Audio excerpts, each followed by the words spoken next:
once again.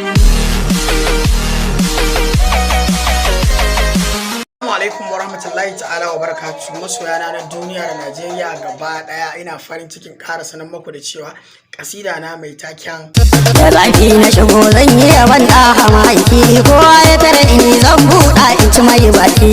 Sannan kuma a cikinta akwai kasidu masu ƙayatarwa kamar girman kai da ban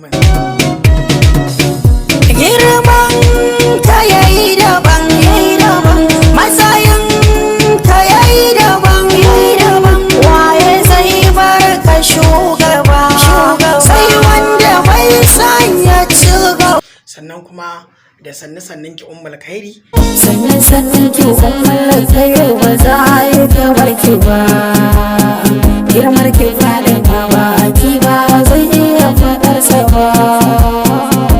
sannan ki ummul khairi, ba za a yi kamar ki ba, girmar ki faɗin ba kin ba zai iya faɗarsa ba. Bayan haka kuma sannan akwai kasidar Maulana Sheikh Abdul Ganiyu na manzon Allah sallallahu alaihi wasallam.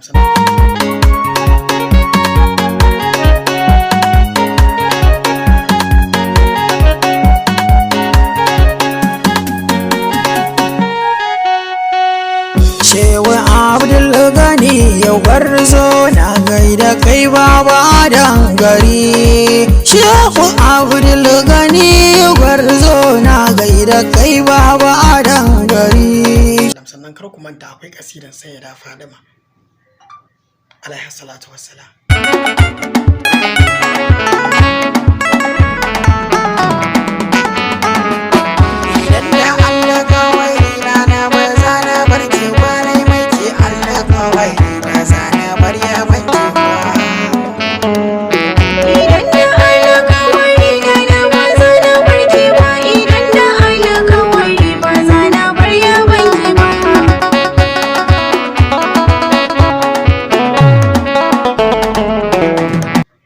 Ka bari a baka labari, ke ma karki bari a baki labari. Ku jiraye shi nan ba da daɗewa ba zai fito zuwa gari. Shehu Abdul Gani ba ya fushi da kowa duk mun sani, ya yi koyi da alin annabi dan Adnan mai zamani, kowa ya ja da shehu